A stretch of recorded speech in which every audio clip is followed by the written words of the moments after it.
구약의 경제학 오늘 제목입니다.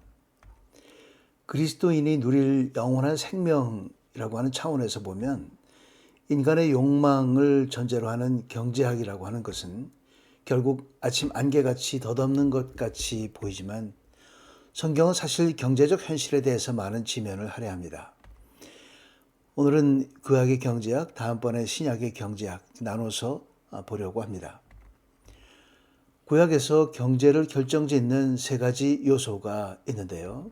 첫 번째는 기후와 지리, 두 번째는 사회 구조, 세 번째는 역사적 상황과 개인의 능력입니다.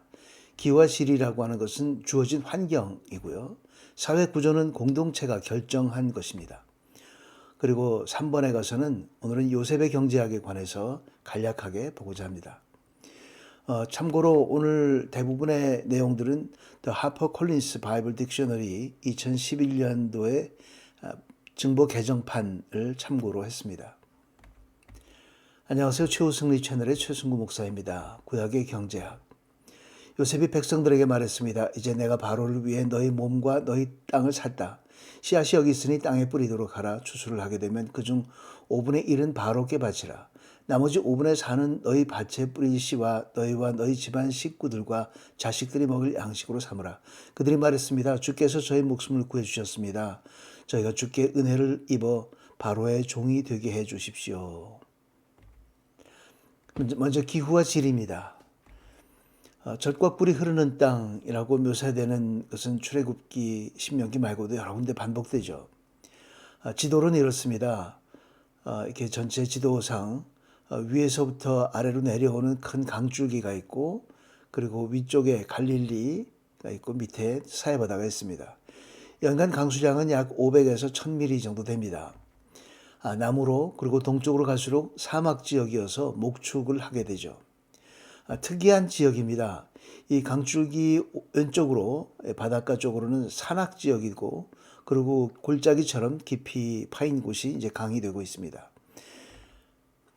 다시 자세히 보면 갈릴리가 이 위쪽에 있고요. 또 이것을 지형으로 보면 해안가 쪽은 이 푸른 색깔들이 있고, 이 다마스커스라고 다메섹이라고 하는 레오가는 이거 요즘 지도입니다. 또 다른 지도를 보겠습니다. 이게 갈릴리고요. 또 다른 지도를 보면 여기 분명하게 표시가 되죠. 강과 이 산과 이 지형이 이렇게 높이 나옵니다. 그리고 그 사이에 이 사해바다가 이제 보입니다. 산중에 있는 거죠. 그래서 사해바다는 바다보다도 이 해수면이 훨씬 낮다고 합니다. 이 지도인데요. 이게 더 확실하게 보입니다. 동쪽으로는 완전 사막지대고, 서쪽으로 이제 해안가가 있는데, 해안가 가기 전에 이쪽이 산악지역이고, 산악지역 바로 직전에 골짜기에 이제 강물이 흐르는, 그리고 중간중간에 호수가 있는 그 위쪽에 갈릴리 호수, 그리고 밑에 쪽에 사해 이렇게 있습니다. 단 지역이 맨 위에 이제 위치하고 있고요. 우리가 알고 있는 갈멜산, 그리고 이제 시팀에서 출애굽한 이스라엘 백성들이 시팀에서 요단강을 건너서 여리고로 가게 되죠. 바로 그 사이에 있는 것이 요단강입니다. 그러면 밑에 헤브론은 사라가 장사되었던 곳이죠. 그리고 아셀 지역은 이 12지파 중에서 가장 마지막 복을 받은 기름진 곳으로 이제 복을 받았다 해서 아셀, 아슈에르로 해서 복이 있다는 그런 의미입니다. 사회 구조를 봅니다.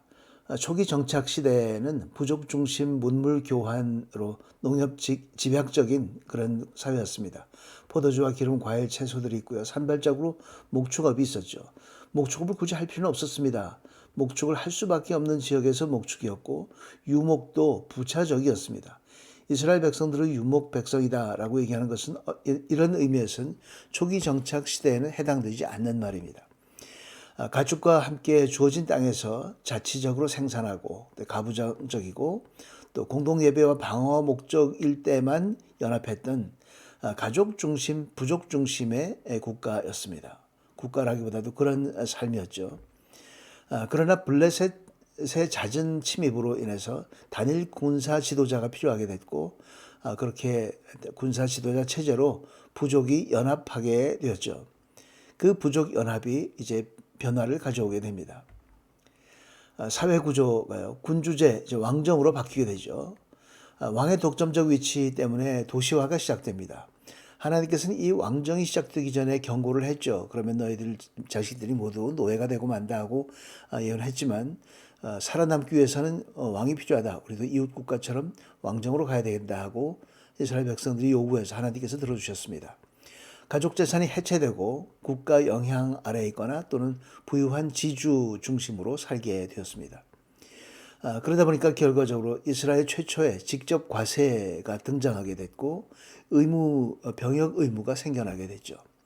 도시화로 시장이 형성되고 도시와 시골의 만남이 생겼습니다. 도시화다. 이게 중요한 대목입니다. 오늘날도 마찬가지입니다. 도시화가 되면서 사람들이 집중되고 거기서 만남이 되지만 그것이 만드는 문제들이 생기게 됩니다.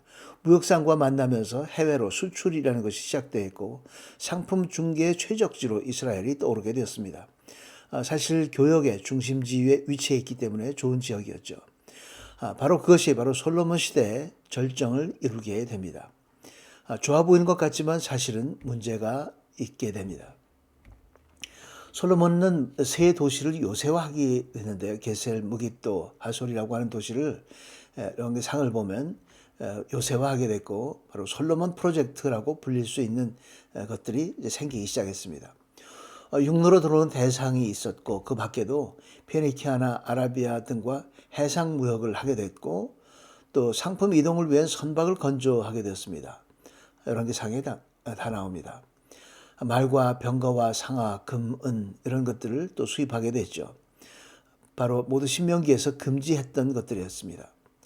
함대 운영을 위한 운영 전문 기술이 필요해서 페니키아 항구 도시인 두로와 긴밀한 관계를 맺게 됐습니다. 이 페니키아 항구 도시 두로와 긴밀한 관계를 맺게 되면서 결과적으로 훗날 아합 가문이 멸망하는 초석을 만들게 됩니다.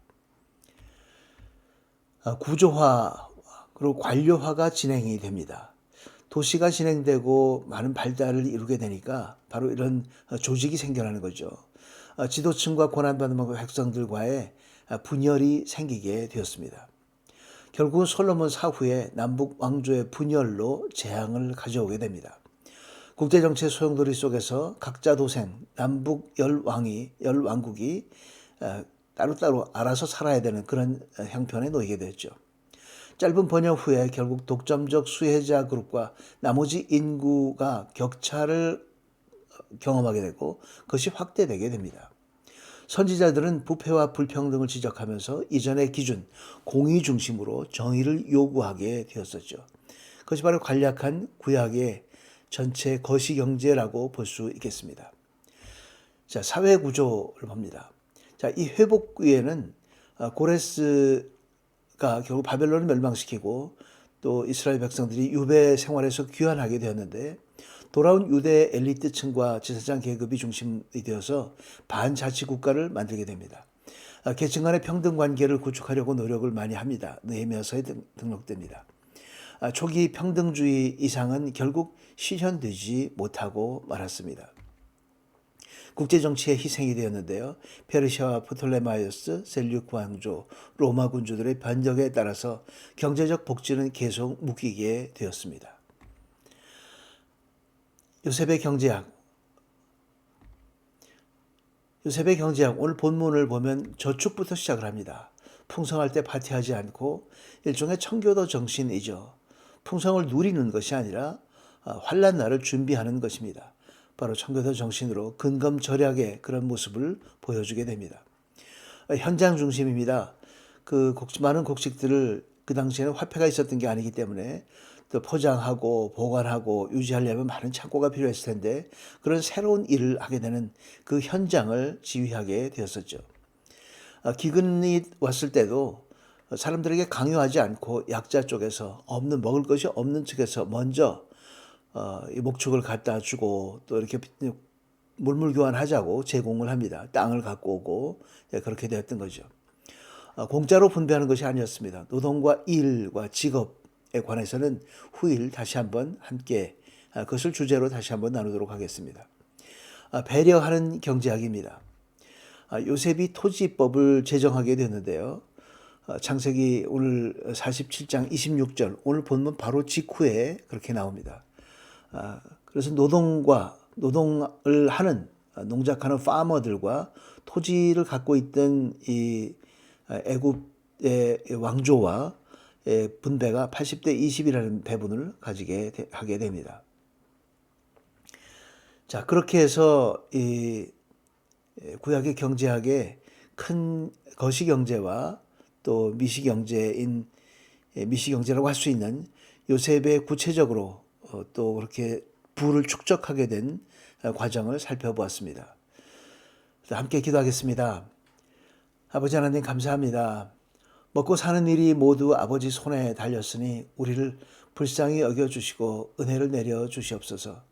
어떤 사상이나 무슨 주의에 낙심하지 않게 하옵시고 오직 산 소망 되신 예수님 믿음을 견고하게 하여 주옵소서. 돈보다 더 큰 것, 생명이 아버지께 있사오니 늘 성령으로 충만하여 소탐 대실하지 않게 하여 주옵소서. 예수 그리스도 이름으로 기도드리옵나이다. 아멘. 구약의 경제학을 대략 보았는데요. 구약의 이 거시 경제를 보면서 오늘날 우리가 처하고 있는 거시 경제의 틀이 하나님의 손에 있음을 다시 한번 깨닫고 선지자들이 얘기했던 그 공의를 실천하는 그런 삶이 되고 또 신약 시대 다음 시간에 보겠지만 또 산소망된 예수 그리스도가 왜 중요한지 왜 그분의 말씀이 중심이 되어야 하는지를 다시 한번 깨닫게 되는 그런 구약의 경제학이 되기를 간절히 바랍니다.